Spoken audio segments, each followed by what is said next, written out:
Faye, all you need is lipstick and the glasses. That's it. Right, right. Hey, everybody. Thank you for tuning in to this edition of the Business of Black Beauty. I know I've been MIA because I've been busy behind the scenes, but I had not have Keya Neal on this week. This woman is amazing. Of course, let me start off. I know her as a hair expert, color expert from my hype hair side, but she is also a texture hair activist and advocate, founder of Texture versus Race movement. And it's a whole campaign, y'all, about really leveling the playing field for Black folks who do hair, to see our texture. You know, we hear all the time that texture is a hair is not a it's not a texture, it's a fabric. It's not, or excuse me, it's not a race, it's a fabric. And Keya is one of those women that are at the forefront of these conversations and discussions around getting us to just normalize us. Can you imagine that? Normalize us. So thank you so much, Keya, for agreeing to be on this conversation today. How are you? Can you I'm hear me? well. Thank you so much, Stephenetta, for having me. Hey, everybody. How are you? Hello to everyone. I'm super excited to be here, girl. Let's just look. I'm excited to Thank dig into you. this conversation. We just Yes, lay it yes. all out. So, for those who don't know about you, can you give me like an elevator pitch real quick about your amazingness? Okay, well, we gotta be like that. All right. So my name is Keya Artistically Neal. I'm a stylist of almost 27 years in January. And Mhm. I have created what I call a green educational resource called the color culture. And so the color culture teaches color for proficiency in science, not for a brand. And that makes you just really proficient all the way across the board to use anything at any time. And it's inclusive of all fabrics. In doing that, we also developed the texture versus race movement, which just prompts people to understand that hair is a fabric, not a race, and to be able to remove race from behind the chair so that you're able to deal with everyone accordingly and individually. I'm super excited about both of those movements because, especially during this time, with this huge uprising and reckoning, Texture versus Race has just simply been in a great position to really be heard. Not so much that people weren't listening for the past 2.5 years, but I think now people are ready to really listen and learn. And it's just been a great space to be in right now. I feel like we're getting some work done. We're doing a lot of work behind the scenes, and like you said, the campaigns and just using our influence to Mm. create more visibility, more opportunity, and leveling the playing field for our Black artists and creatives in this industry. So it's That is been great.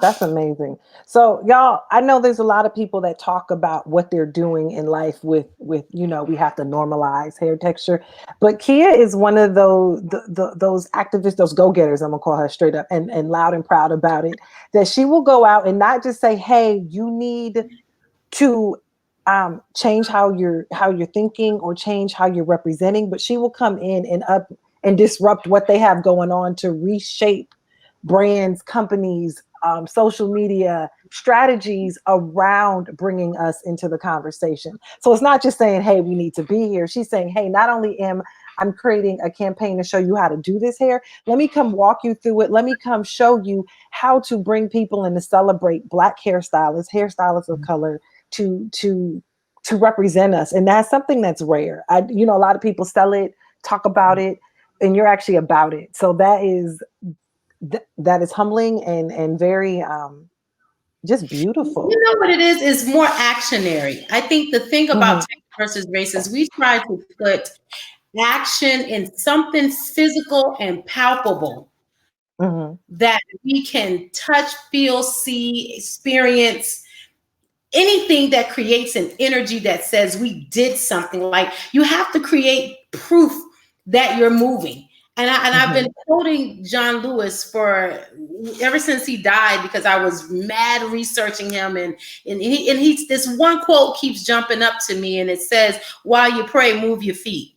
And I See. think a lot of people literally we pray and we just and what that means is we're hoping things get better. We're, oh, that's so sad, or oh, it shouldn't be like that. But are we really doing anything to kind of help the movement Are we really putting in any work? Have we really moved our feet while we're praying, while we are saying how bad it is and showing empathy, which empathy is great, but empathy paired with action is just simply explosive. So for me, I think one of the things that I'm always doing is, but what can we do? Like I hear what you're saying, but what are we going to do?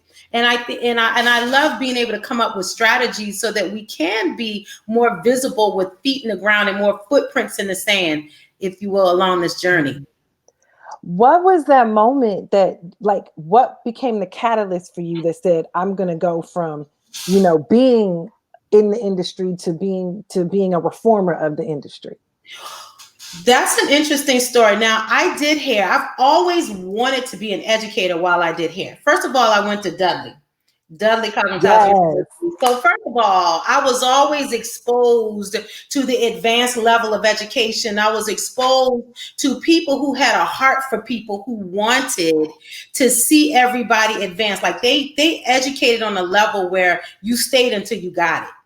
And that was something that, that's that pedigree that we're coming from. So for me, being an educator was always kind of dropped in from the beginning.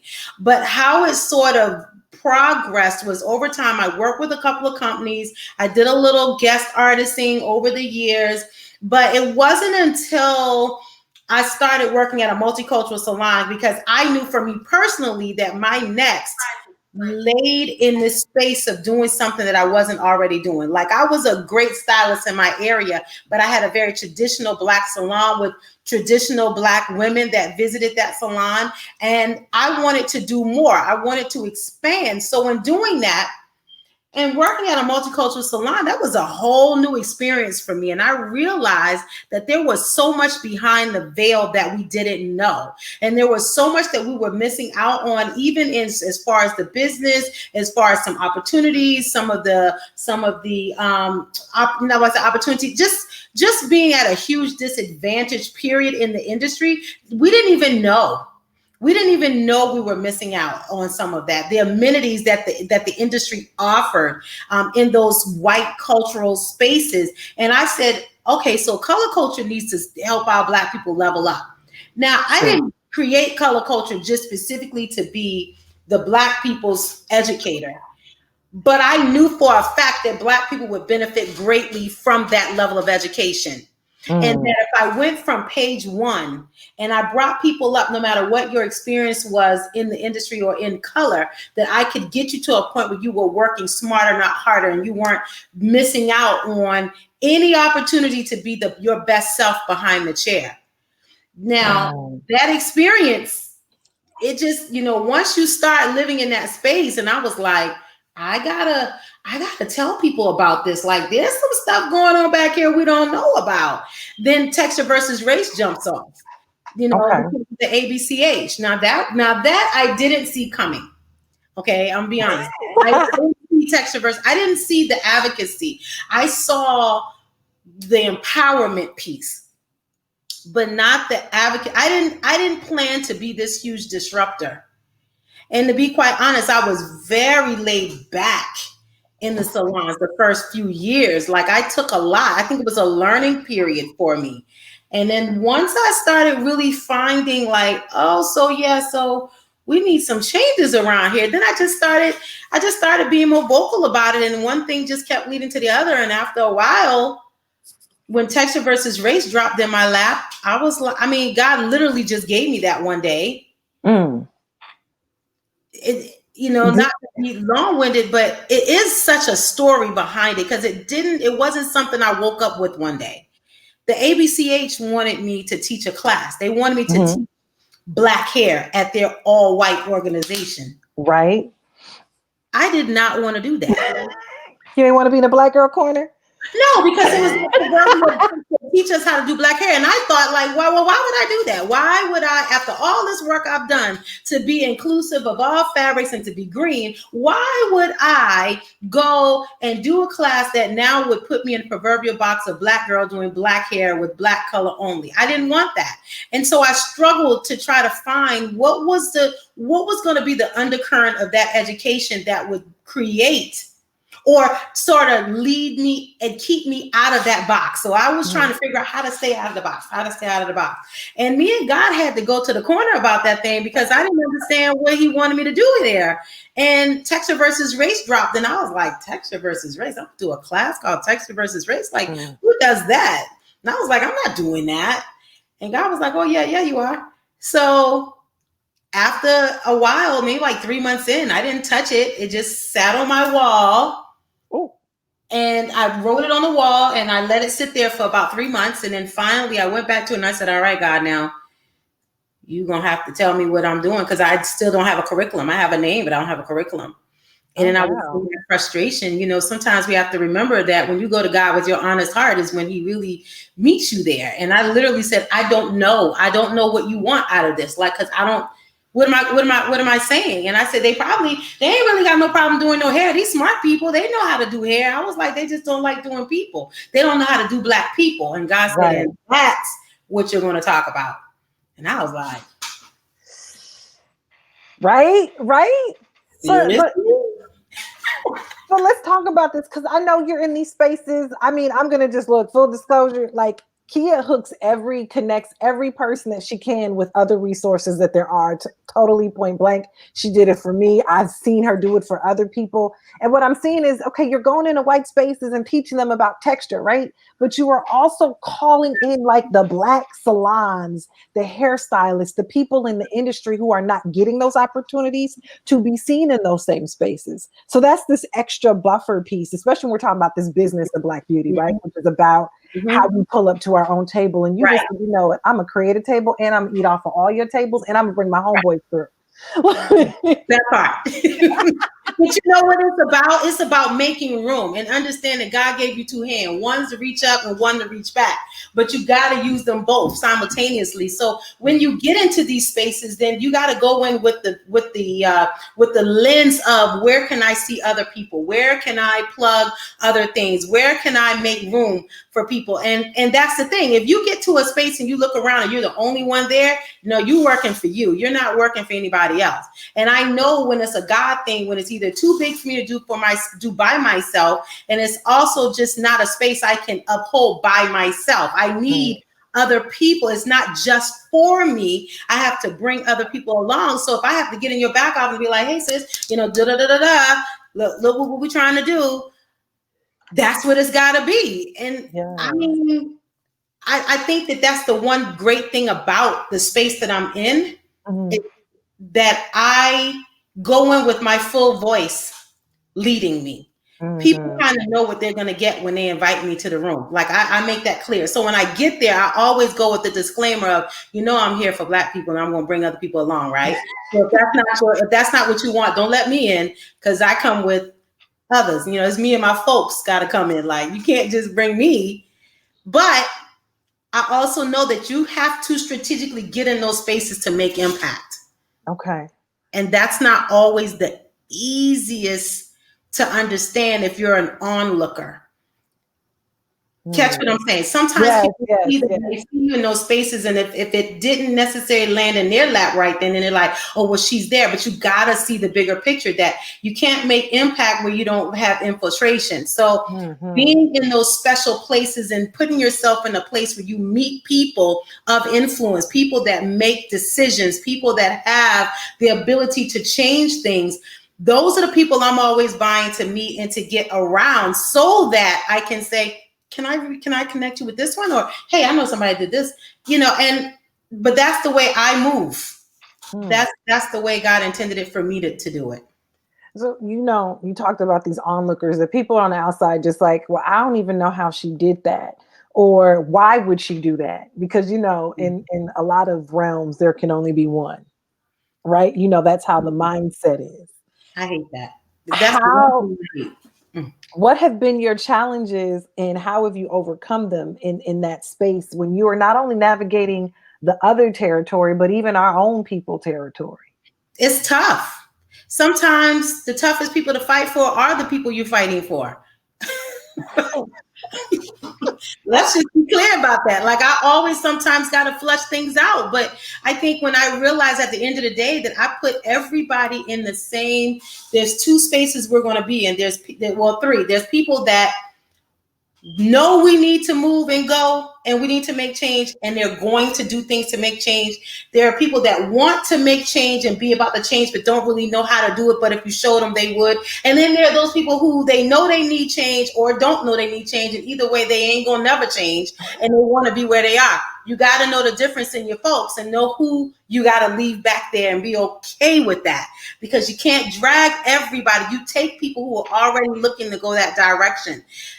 I had to come to terms with that you cannot, and I don't want to use the word save, but I want to say you can't, everybody won't go to every place. There are always different pockets and groups of people, but for the ones that say, oh yeah, hook me up. Look, if you get there, I'll be right there behind you. I got your back. Those are the people that go. But it's the same for white people and any other person. Some people know change is necessary, and they're in the front lines being advocates, and they're making change. There's some that just know there needs to be change, and they have empathy and they feel for you, and they'll do whatever you ask. And then there's people who just ain't gonna do anything, and they're gonna come against you and resist you all the way across the board. I leave those people alone. Wow. I mean, that's hard. It's facts. And I also know that it can be hard, especially when you said it very specifically, you're doing God's work. You feel that that's where it came from for you. So even in thinking about that being God's work, I know when we have our own ideas, we can kind of see the whole vision and see towards the end. I'm already hearing from how big this is just from your spirit that you don't even see how big this is about to be at this point. I don't think so, but I'm here for the journey. I'm here for the journey, because every time I think I know what's going to happen, God jerks me around like a kid and goes, nope, go this way. So I try not to look too far. I just try to deal with what it is right now. Every time you think you got it figured out, God laughs, go, watch this. Right. I'm just looking at the comments even on our Facebook chat, and like Samantha Dixon, and she's right here with you, sis. Everybody ain't going with you right now. And Rana just shouted out with the fist, hands up. I know as you can see where you are now, what are some things that you still haven't done that you are really looking forward to doing, maybe through this year? Ooh, you know what? I'm gonna be honest with you. I've got a lot of things on my list. Like there's so many big things coming that I know. But one of the things I do want to explore, and I can speak about this because sometimes you can't tell your story, someone else will write you. But what I can say is we did something really great called the reparations. And I want to really expound on that and make that a staple. Like, I don't want that to be a one-time thing. Like, I want to put everybody in a space where we understand that this is where everybody who wants to be a part can come and serve that platform, all the Black people. Do you know what I mean? Like, space. Like, I'm getting ready to walk everybody to a different platform where we can adequately serve, but it's going to be twofold, because here's what I know about free. Free is good as long as you understand the value of that free. Okay. But if you can create something where everybody has buy-in to some degree, somewhere, somehow, that's the giver, the taker, that's everybody. When there's buy-in for everyone, then there's a mutual respect for the transaction, because there's no robbery in fair exchange, no matter how it happens. So I want to create a space where more artists, more brands on a regular basis commit to serving the Black community and giving them and paying reparations for a long time, like not just one time, like for a long time. Okay, so for folks who are tuning in right now, we're talking to Keya Neal, and she's talking about Hair Rations. It's got hair in there for the reparations, and what she did was created this platform where she said, "Hey, I'm gonna team up with this magazine, this company, let them pay and bring in other people who will buy tickets to support their continuing education efforts. And every ticket that they purchase brings one of us in. So we can continue in these higher space education places without having to spend the same amount of coin, because some of these classes be kind of they were, and that was a lot of education in that room. Like that was like a lot. I mean, just the giveaways and stuff, like the level of education that we got. If you were to put a dollar amount on it, I would be glad to say that for the 800 and something people, I think we let in before it started about 860 something Black people before we let anybody else into the space. To serve that many people, if I had to put a dollar amount for every educator who would have charged otherwise for that segment, we're talking about hundreds of thousands of dollars going on. Like seriously, if I just had to put a dollar amount on every, people gave of themselves because they wanted to be a part of the movement. They wanted to be able to say that they participated in reparations because they understand that healing of the industry can only come through reparation and equity. And you can't get to to healing and equality until we get through reparation and equity. And that event gave everybody the opportunity to be actionable, not just emotional. Yes. We got a lot of emotions right now, but who's being actionable? Who's really putting foot to the flame and saying, hey, I'm going to do something to demonstrate my commitment to changing the industry? Yes. I mean, that's that part right there, because it's tangible. It's not just, hey, I went and I did a hashtag, or I was memeing it up or calling people out. I said, you pretty much said, hey, I know what you're saying. Can you put this into action for us? Help us walk people through. This was a major opportunity for hairstylists. And I also know that you were going to hopefully be releasing even those classes to make them available for people who weren't able to pop up the first time, to be able to maybe get something affordable still. Yeah, they'll still be super affordable. Yes. And it's about that being affordable is it's about the fact that when you do take that class, if you unfortunately did not one of the 1,000 people, because at this point we've got over 1,000 people in that report.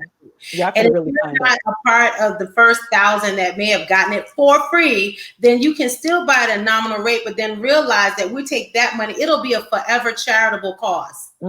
That particular moment will forever fund our charities of choice. And that's just what we're like doing a bunch of different things. Like we're smart enough to be able to do more than one thing at one time. So we can slice this thing up a few different ways and make it so that everybody has buy-in, everybody has commitment. And then there's a huge give back all the way across the board. So we're kind of serving a bunch of different platforms, and just be a servant to the community. And it's not just beauty for you. I mean, because you're giving back to a wellness group, if I'm not mistaken. Yeah. We did Catrice Jackson. She runs something called Harriet's Dream. Harriet's Dream is quite simply just an emotional retreating place for Black women, period, to go back and retreat into sort of healthy themselves from racial harm. People that are out there doing this work that suffer through racial injustice, and they're doing the labor, and they're just tired. So this is a place where you can get poured back into when someone is there to help you get your better mental health self back. And I think that's super important. I mean, just like the Loveland community, that's huge as well. That's the same thing, like just being able to pour back into girls and women for their mental health and mental space. It's important for us to protect ourselves. So yeah, I'm there for that. And until freedom, they go down in the streets, honey, with boots on. They doing it. So I want to make sure that I included them in the give back too. That is awesome, Mama. You yourself are boots on the ground. I just want you to process that for you, because we see you on different platforms and different. I don't even want to mention the company names, because it's not even about the company. It's about for me, it's about the fact that I see you popping up and showing up and calling out and making room. Like, okay, so there's this table. I'm going to pull up my own seat, scoot over. Come on. Scoot up. Scoot up. Yeah, my table's back there. Oh, my pizza's back there. Right. Like I go and it's like, do I have a few brands that don't want to do this?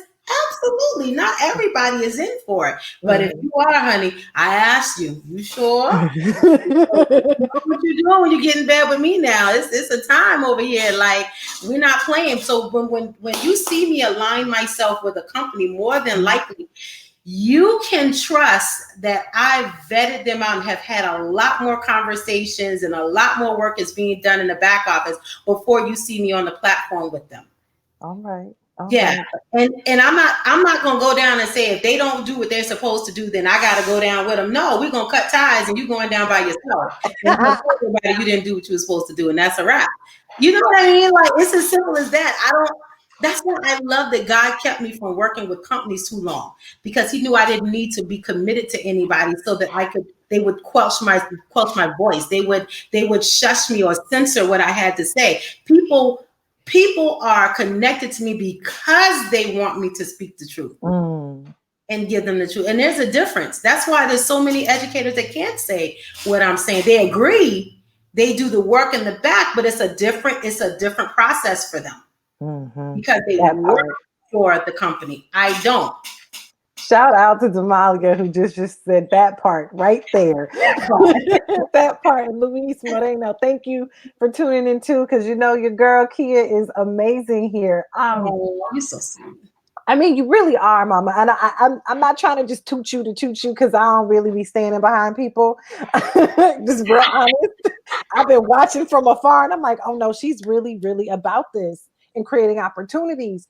What are the things though, as you're creating opportunities for other people, what are the things that you still need or are looking for your foundation as you move forward? Like, how can we help you? How can the people who are in the beauty, the business of beauty, connect with you to help you? Black and white.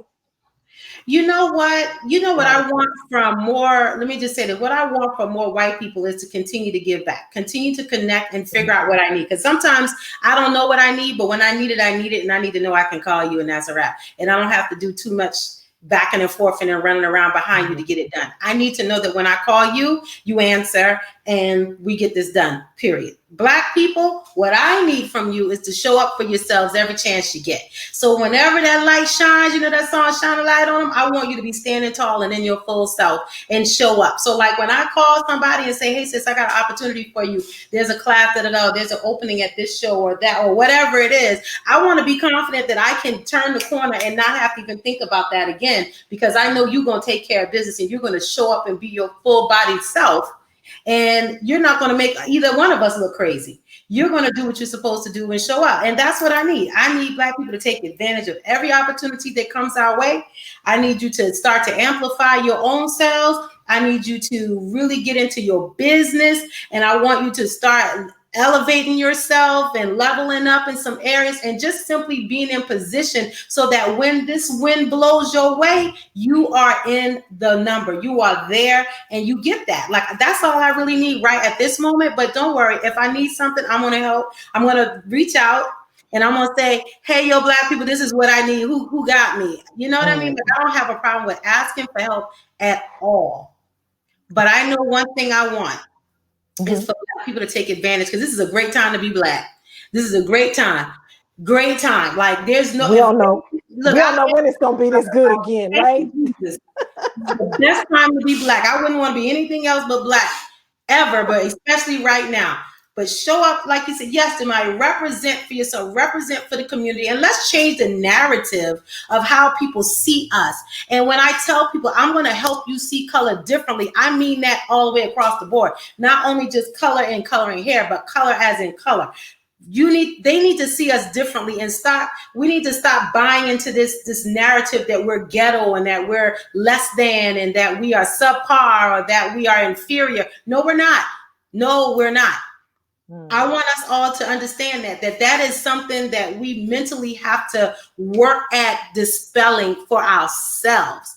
And we got to start showing up for each other and stop pulling each other drawers down in public, even if you don't agree. Go back to what your mama said. You handle Black business behind closed doors. You don't get on social media and stuff arguing and beefing with your kings and queens. I don't do that. And I'm not doing that with you either. So do that for me. Like when you see your brothers and sisters out here, look, get behind them and support each other. That's what I want our Black people to do. That is, I mean, we're gonna just record that part right there, right? And put that in a bullhorn and just run around like, because we're not inferior, we're not less than. And that's a thing that we've been fighting for. Let's be real. Like Sadaia started off a Black business directory. That's literally what it is. Black beauty directory for Black owned businesses. And last year at this time, I was begging people to be listed as a Black owned business because the perception was, well, if I'm Black owned, I'm not going to get the business that I want, or the people aren't going to want to pay me the way I need to. I'm going to get overlooked by white folks. And I was just like, wow, why am I fighting to convince you that we're just really trying to support our own? And that's all it is. We spend too much money in beauty to not support our own. 500 billion. I know it's 2.5 billion for hair care, but if you throw in some weaves and some tools and some other stuff, more than a third of our Black buying power, 1.3 trillion, more than a third of it goes to beauty centric, beauty everything. Why cannot we not support each other in that space? Why can't we see us for who we are and see us in all the spaces and recognize our beauty and our community, royalty, royalty. Yes. We are so loyal. We are so amazing. But you know what? Something you said, that we don't see that value because no one's ever. We haven't really come to our full self to say we are amazing. And you know what? And I'm gonna say this: we are way too comfortable. Well, used to be. I think we're kind of turning the corner now. But we used to be way too comfortable with screwing each other over. We didn't have the same value composition for dealing with our own as we did with other people in businesses. So sometimes Black businesses got a bad name as not being professional enough. But I think if we all turn ourselves inward and said, I'm gonna treat my Black people, to the best of my ability. I'm going to do my best, and I'm going to try to do and I won't be subpar because she's Black. And then also on the other side of that, if you get a Black business that does not level up the way you want to, tell them that and give them another try. Stop canceling each other over everything. Like, I had somebody come and do some work for me and I was not good with it. Like, I didn't feel like I could talk to them, but I know that if we ever got to it again, I'm going to say, listen, this is what I felt about. This is how you can level up your business. And this is what I feel was the difference between this service and this service that I received. And I don't want you to go forward anymore doing that. So don't do that to anybody, especially Black people. Like, don't. We're not sisters and brothers when we're doing business like that. We need to be business people when we're doing it. And I think that, there's some work in all of that. But again, it's about us respecting our own selves, respecting our own royalty, respecting our kingship and queendom. That's what it is. Like, we are kings and queens. Yes, we got to be accountable and have standards in dealing with each other. This is a great time to tag yourself as a Black business, right? Because people want to support you right now, right? And it's also a great time for us to be fair with one another. Yes. If you go to a big box retail store and they mess up, you don't cancel them.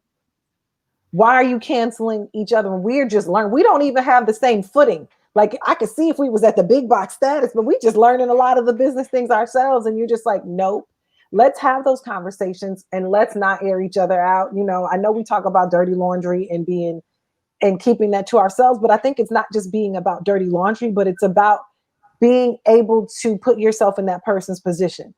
Be able to have empathy about where we are and how we're moving forward. And, if you have an opportunity to teach someone, each one, reach one, teach one, do that, and then at the same time, you can say, I ain't gonna mess with you no more. But you don't have to be ugly about it. Remember, there's three groups of people.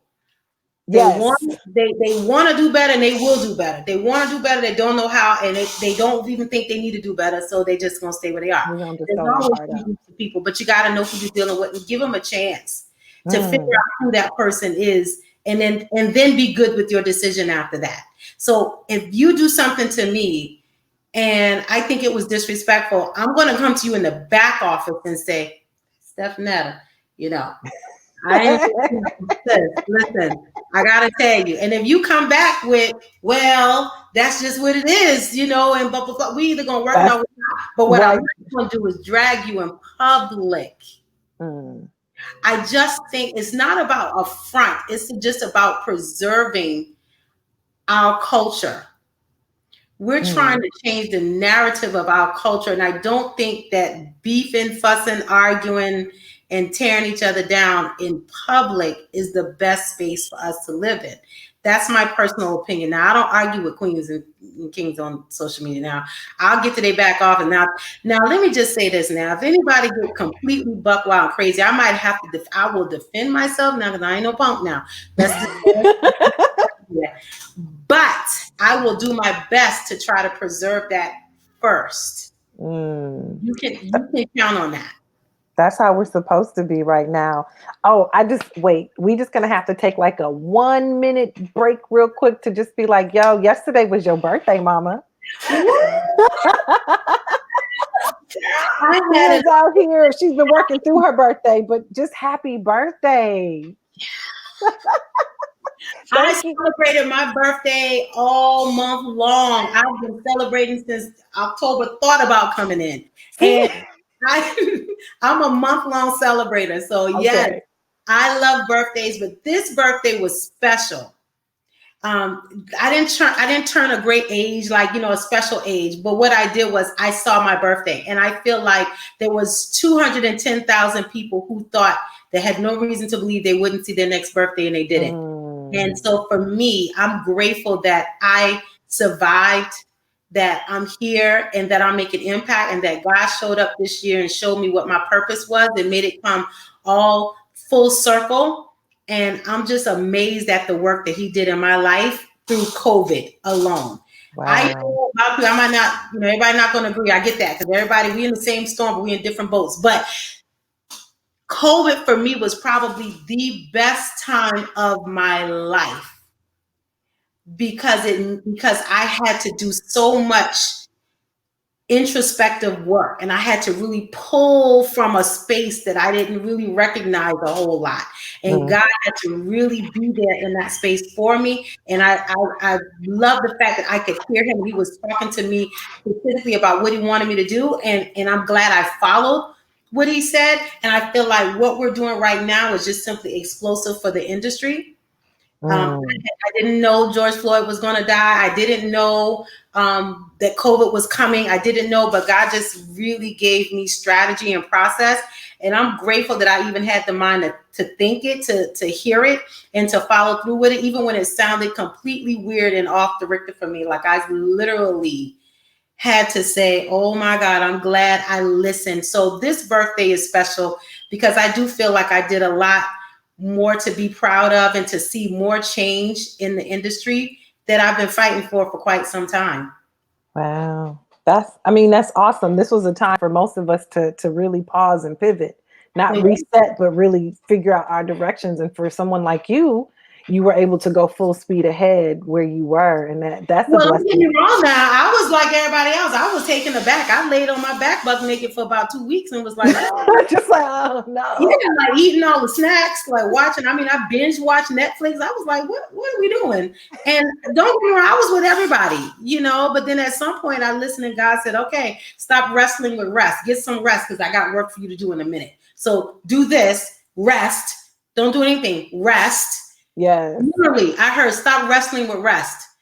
And I just submitted to resting and saying, rest your body, rest your mind, because the very next steps, the very next things that he told me to do, the next wave of what he needed me to do in assignments, it was like this. And I didn't rest, literally, like not rest, but you know what I mean? Like I didn't, no stopping after that. It's just been ongoing from like April all the way down. So yeah, I feel like we all had those moments of pause, but I know that my pause, I believe God was just very, very loud in my life. Okay. If you're tuning in, we're talking with Keya Neal. Please drop a question if you have one for her. She is a texture activist. I like to call her advocate as well. She is founder of Color Culture, which is really about teaching color and changing how we see color in our hair and in our lives. She's also founder of Texture versus Race Movement, which is really about connecting people on more than just the race of hair, but how we normalize and see hair in the salons. I'm super excited for this conversation. I just want you to know that, like, I'm just loving this spirit that you are giving us here. And this, I want to shout out Monet Everett because she's been commenting on here. She is who connected me to you. So I just want to just like, yo, shout out to her. Full circle. Full freaking circle. And I love this. She captured the thing that you said about same storm, different boats. You know what? That's a real thing, sis. Like, we're all in the same storm, but our boats are all different. How we're managing the storm is different. Everybody's managing different. Yeah. So that's a real thing. I've been saying that for a while. It's like, we all in the same boat. No. We're in the same storm, but we're not in the same boat. Everybody is handling it different according to whatever it was they built their boat out of, or what kind of boat they got. Some people rode off with yachts. Some people's got speedboats. Some people have, rowboats. Some people barely hang on. And it's not, and I'm saying that because you can be next to someone who has a completely different experience than you during this time, but we're all in the same space. So yeah, that Monet, I love Monet. Love her too. Monet is babe. Yeah. But I mean, literally, even those pieces, these are the kinds of conversations. So that I'm really interested in bringing, because I know we can hear you on those other platforms, and you go in on folks. Like, this is what y'all need to be doing, because I only see 1% here and 2% here, and y'all ain't really being honest about it. But to be able to come back into this space to talk to us, and because you're really edifying us at this moment in a way that's not the same as on their platform, because it's in this spirit space, and I can feel it. I appreciate it, and I just want to say thank you for it. I just really want to say thank you for it. You just, I mean, even this last week, I saw the campaign that you did, and to see people who I know would never have been on these people's feeds, like point blank, they had been like, "Oh, that's cute. Is that court kinky? What kind of curl is that?" Nah, she.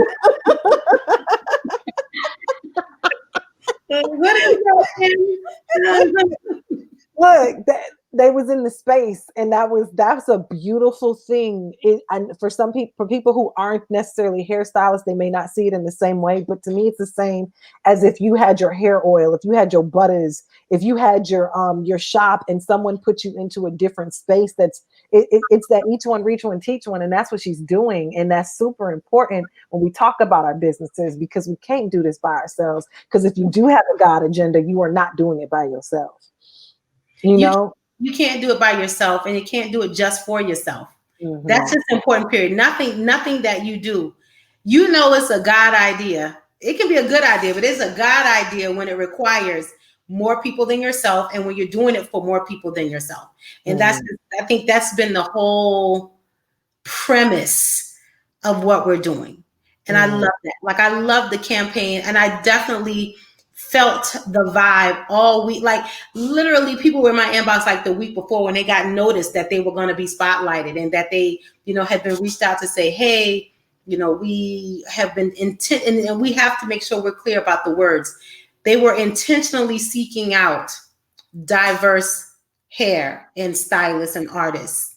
And that was my doing, because, I wanted to know, don't go back to nobody acting like you just stumbled upon them. Now, no, be honest and say that you are intentionally seeking this out, and that you're being intentional about being more diverse and sharing this platform and giving more visibility. But the people that literally kept inboxing me like, oh my God, thank you so much. Like, this literally is an honor. Like you said, they probably would have never landed on the radar just because of the metrics of how they would have, how their selection process is. They want you to be viral and have, 40, 50, 60, or 100,000, 60,000 followers or more, or 10,000 followers or more. And a lot of the great talent gets lost just simply because we don't meet the same metrics. So for me to go back and say, no, let's go turn over a few rocks. Like, let's find these hidden gems that you're overlooking and missing out on, because there's some talent out here.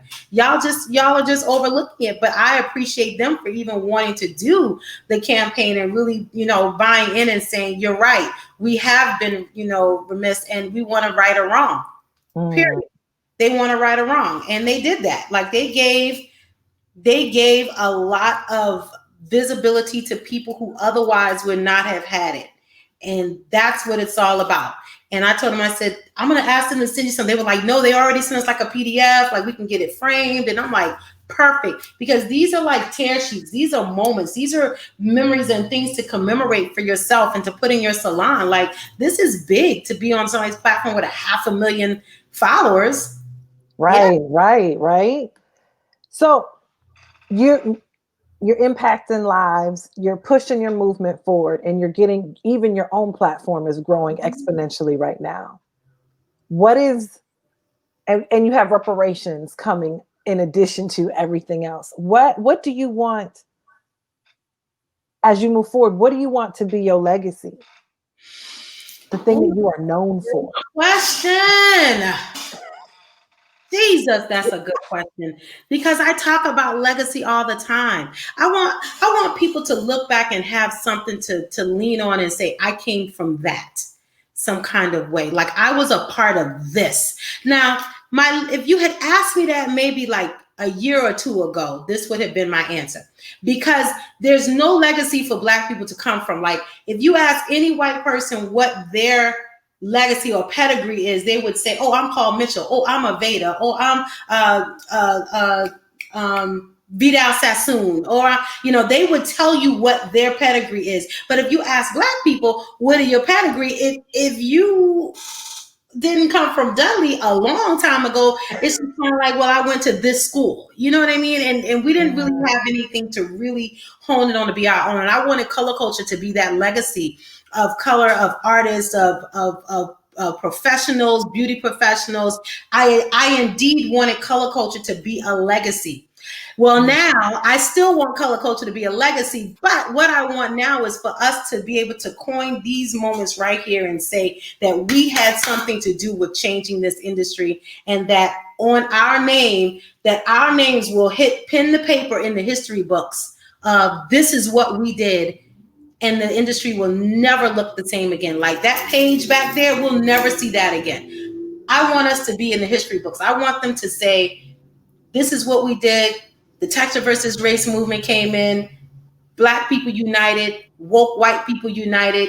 The brands jumped in, and everybody turned an entire corner. We're not going to pivot. We're going to make a hard left, because we're not pivoting.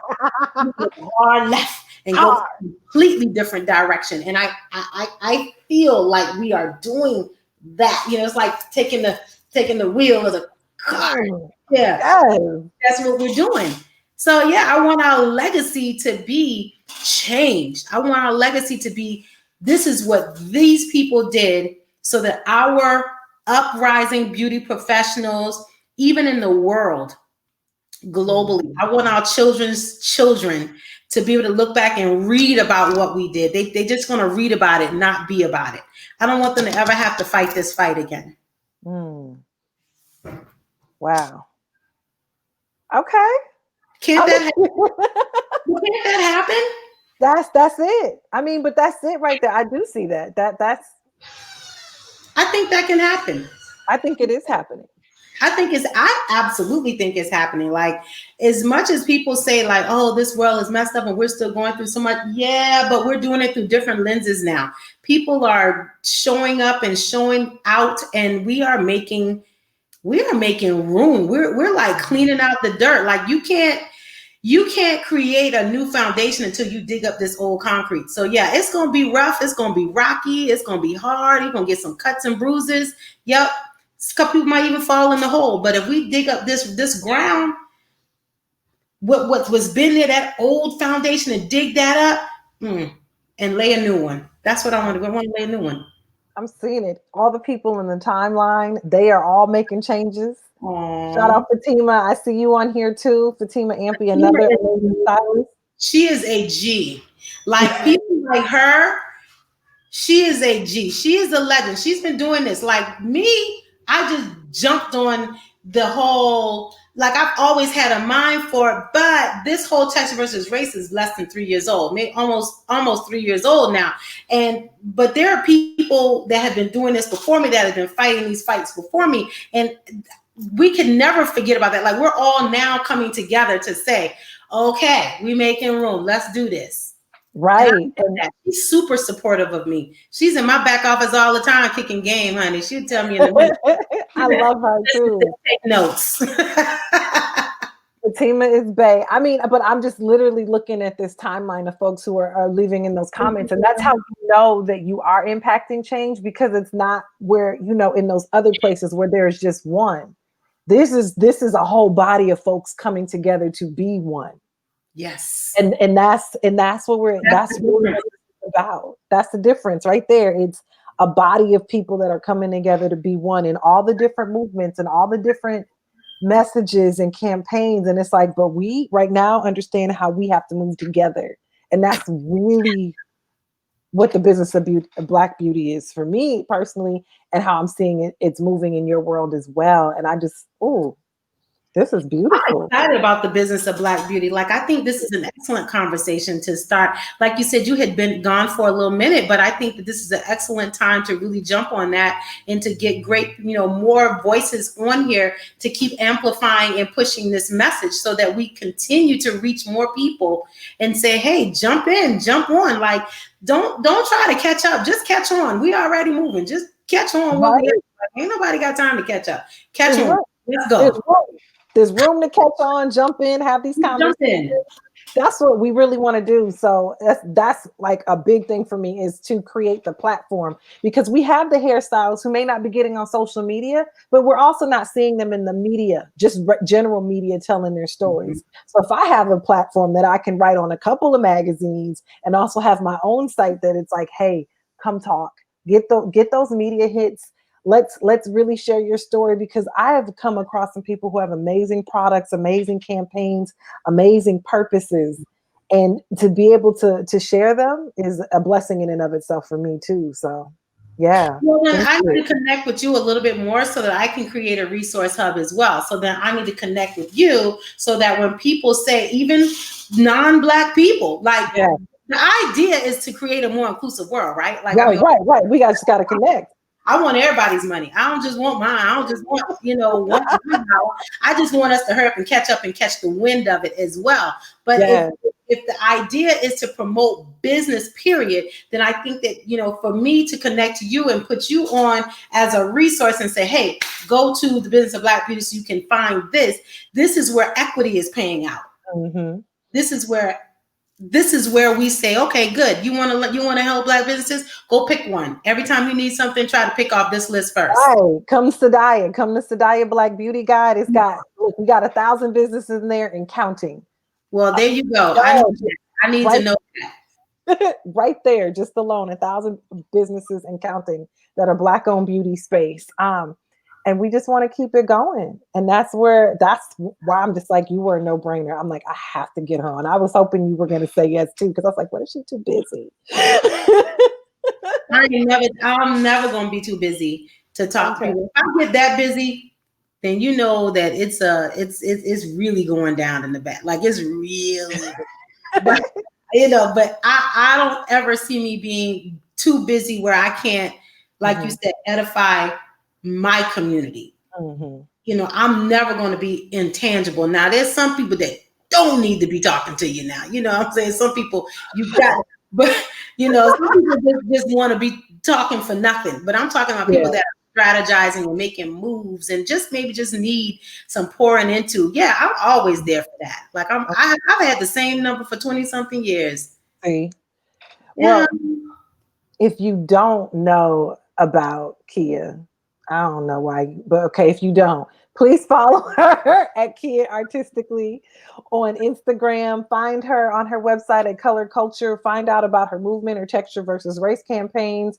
and whatever else she has popping off. Because I mean, she's a great communicator and will share these messages. If you have something else that you would like to know from her, learn from her, please drop it in the comments. I know she's going to check them too.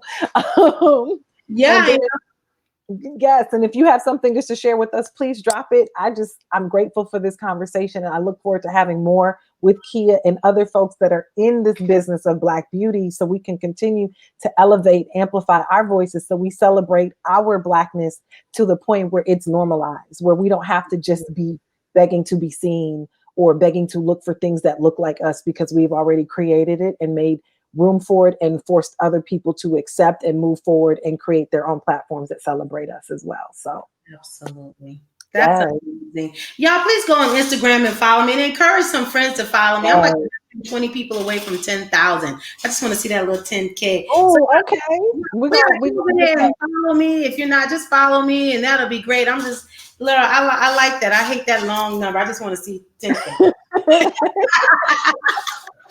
So please, yes, go follow her. Follow me on all your platforms, Stephenetta.